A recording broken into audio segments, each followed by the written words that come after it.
Hey guys, welcome to part 7 of this Let's Play of Might and Magic 6. If we load into the game, we have a couple of things we want to achieve today, and neither of them involve dungeons, so I can guarantee you a 100% dungeon-free Let's Play today. One of the first thing we want to do is fill these two NPC slots here. And we can do that by walking around and finding some NPCs that we can recruit that might provide useful services or talents for us. Now, because of our reputation, some of these villagers aren't going to talk to us at all. We have a reputation still of minus 136, but I think we have a way that we may be able to rehabilitate our image here. I think if we donate a few coins to the temple... Oh wow, yes, there we go. We are now 200 respectable. So I didn't realise we could have done that earlier at any time, but it turns out we could. So let's take a look at some of these NPCs. Each of them generally offers a compromise of a certain amount of payment and a certain amount of skill. This person will speed up our travel. We don't need that. So normally they'll take this person doesn't do anything at all. They'll take maybe an upfront fee and certainly a percentage of gold. Generally, this person won't even talk to us with 200, and then they will provide. Well, this person provides a bless spell once a day. Some provide like unlimited item repair and things. Others will boost certain skills. All the time. Wow, some of these people won't even talk to us, even now. This person casts elemental protection spells. There we begged our way into talking to this person, and they didn't do anything anyway. So we're looking for things that are really going to be a good benefit to our play. And well, let's see. This person.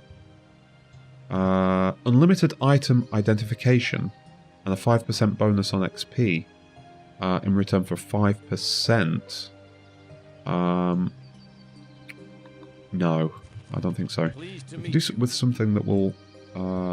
this person will do a once a day heal. The once a day spell casters don't seem that useful to me. This person will... 6-point bonus to disarm traps for 3%. Yeah, let's definitely take you. And we have another slot that we can find as well. Let's see. Nope, you don't do anything.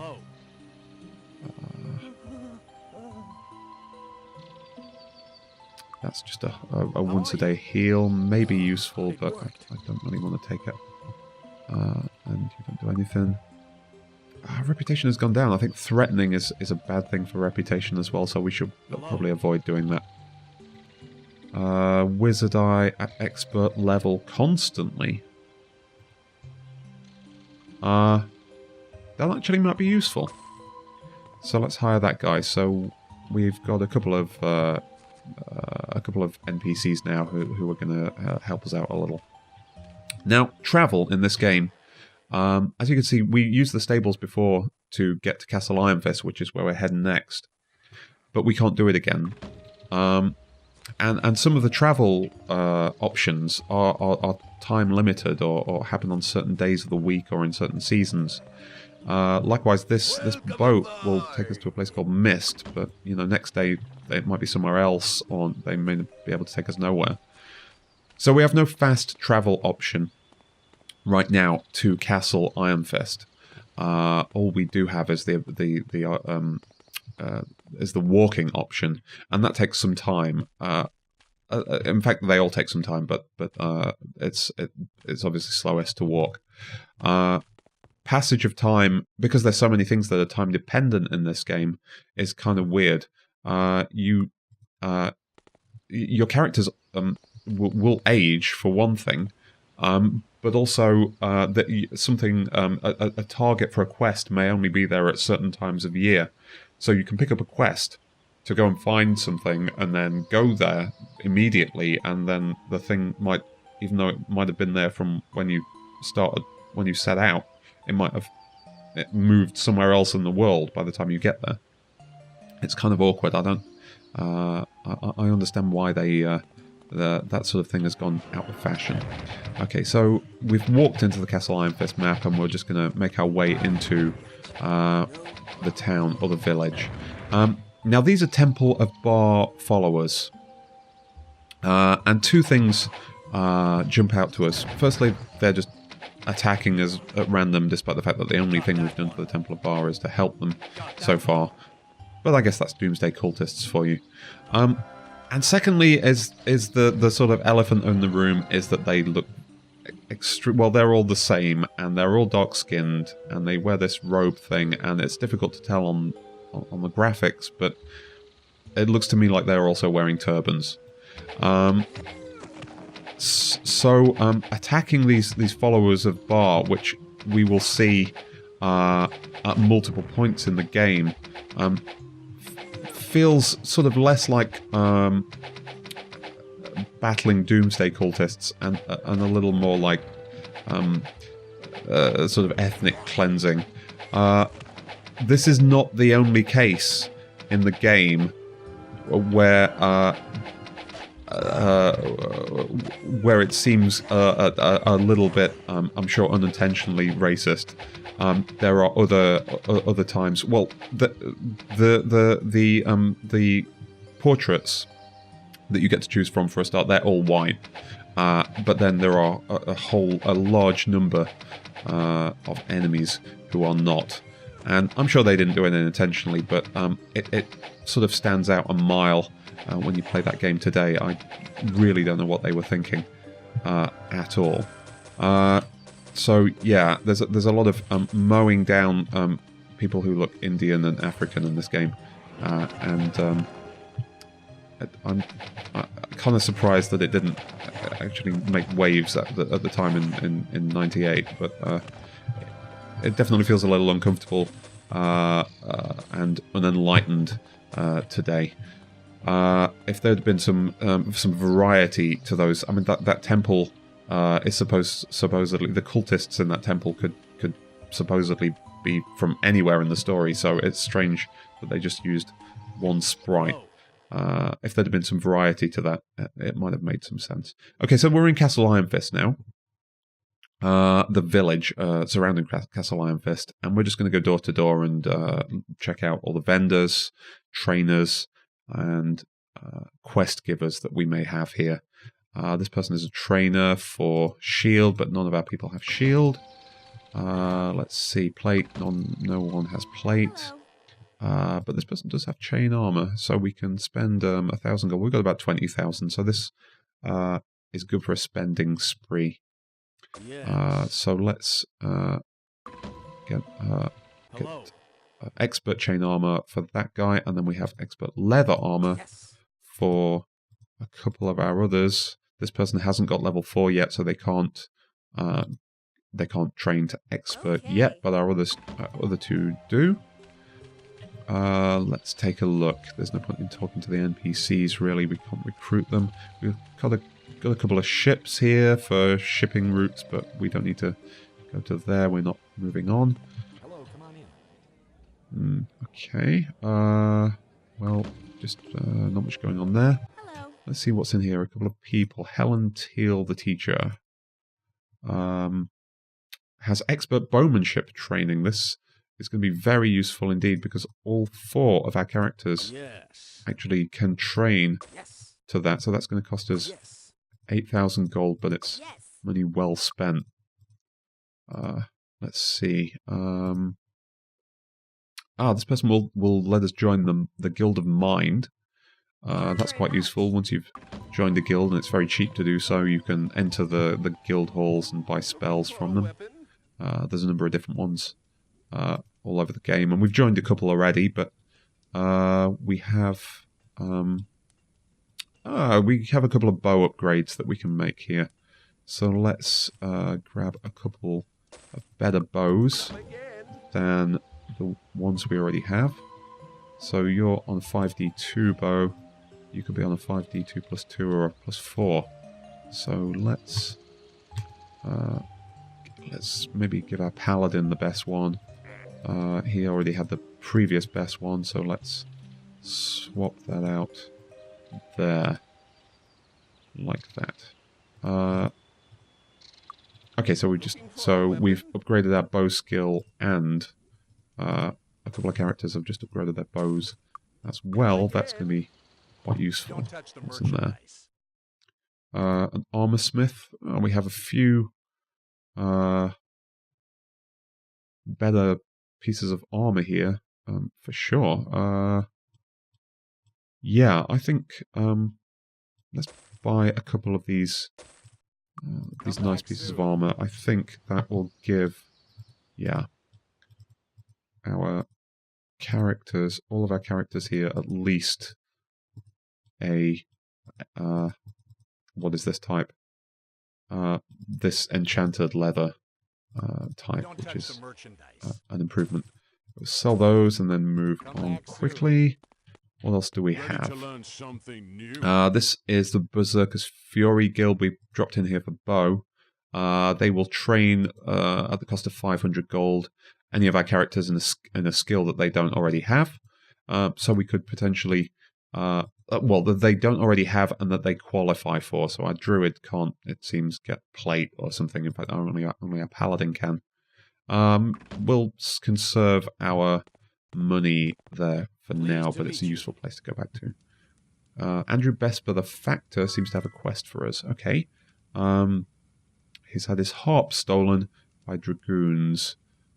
So we'll take that quest, sure. What do we have in here?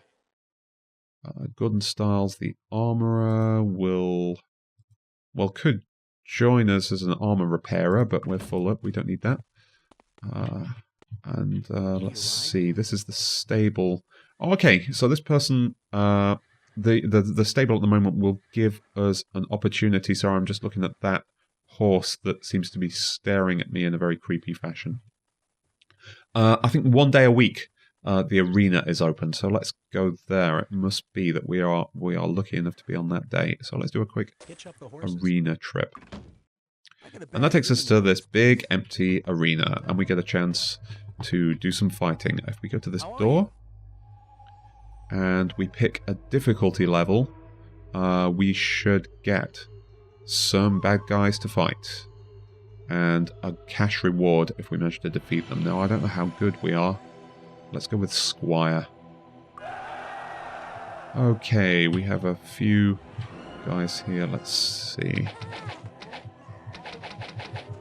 Okay, it's difficult to see. What are we fighting here? Oh, a fat peasant. Well, that seems a little... Oh, we have the... this is the other type of enemy that we're going to see, which is an Indian-looking woman in what looks like a sari. Yep. I don't know why we're fighting peasants. Goblins, I can understand. Oh, here we have... Yes, the headhunter, the African tribal woman, of course. Skeletons. Well, we've got a motley collection of guys here, but they all seem like they're going to fall pretty easily, and not many of them are doing any range damage to us. These don't drop any loot or anything like that, so we just need to stop them. Maybe we should have gone for a harder difficulty level there.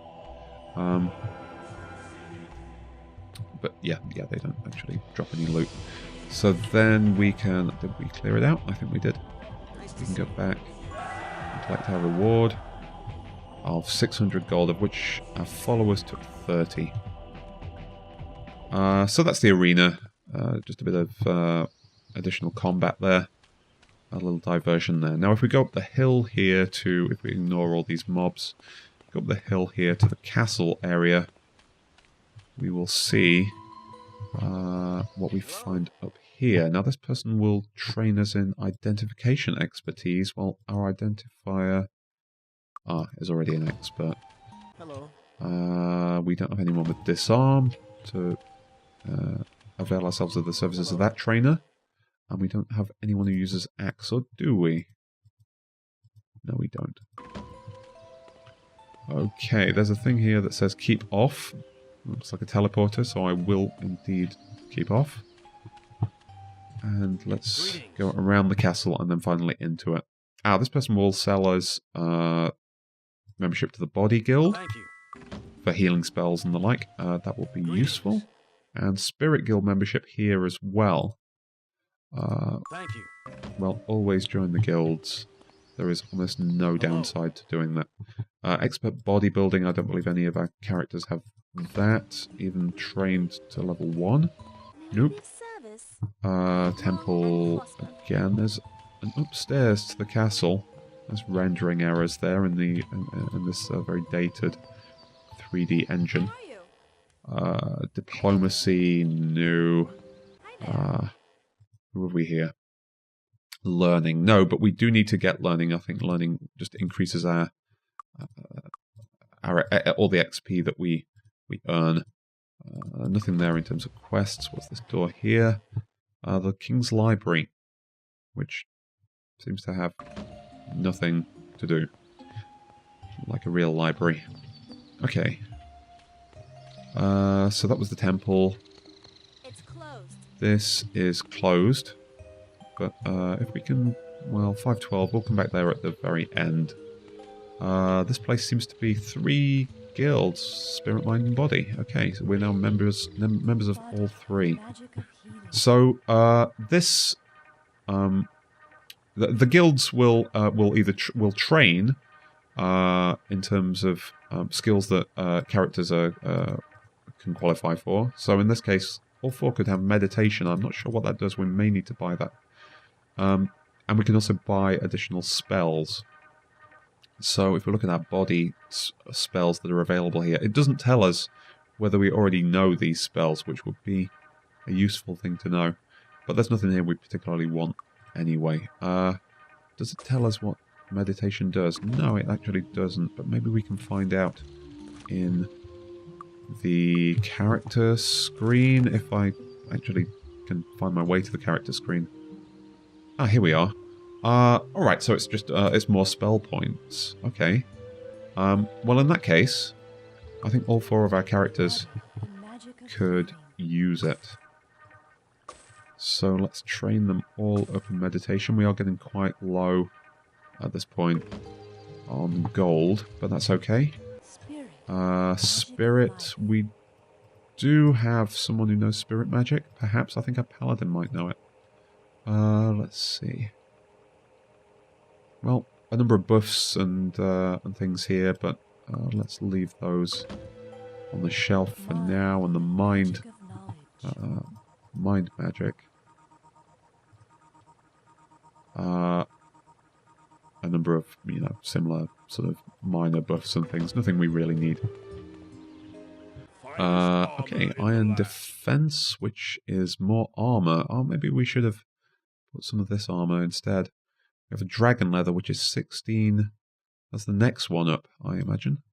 But we'll leave some of this stuff there for now.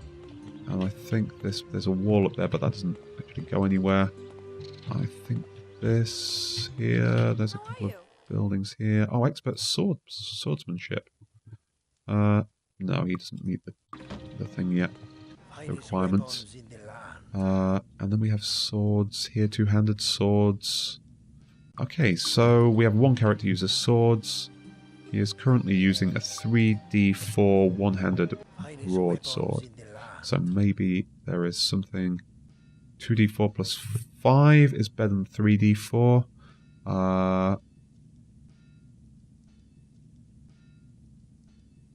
Yeah, and then there's a 2-handed one here, which is a lot better. But do we want a 2-handed sword? Well, no, let's just leave them there. We don't need, we're not doing a lot of melee anyway. So we'll just leave it there. We're close to level 7, but we can't train just yet. And there's something here as well. That's... Oh, well, I think we already maybe went in there. Okay, so if we go in and talk to the Regent now,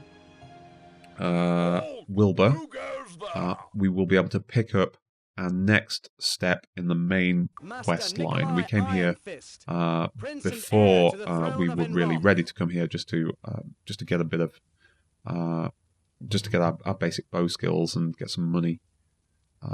But if we talk to him now, he will send us off to go and find the disappeared Lord Kilburn, find out what happened to him, and return his shield if we can. He also will give us a quest, which is the quest for to promote paladins to crusaders. Each of the classes in this game has a quest given by someone in the world, which will rank them up to the next tier. So this guy is our paladin, and our paladin's quest is to rescue a damsel in distress, with very little indication as to where we should go or how we should go about that. This is Prince Nikolai, who isn't really doing much. He's kind of young, too young to take the throne, even though he is next in line. Let's see.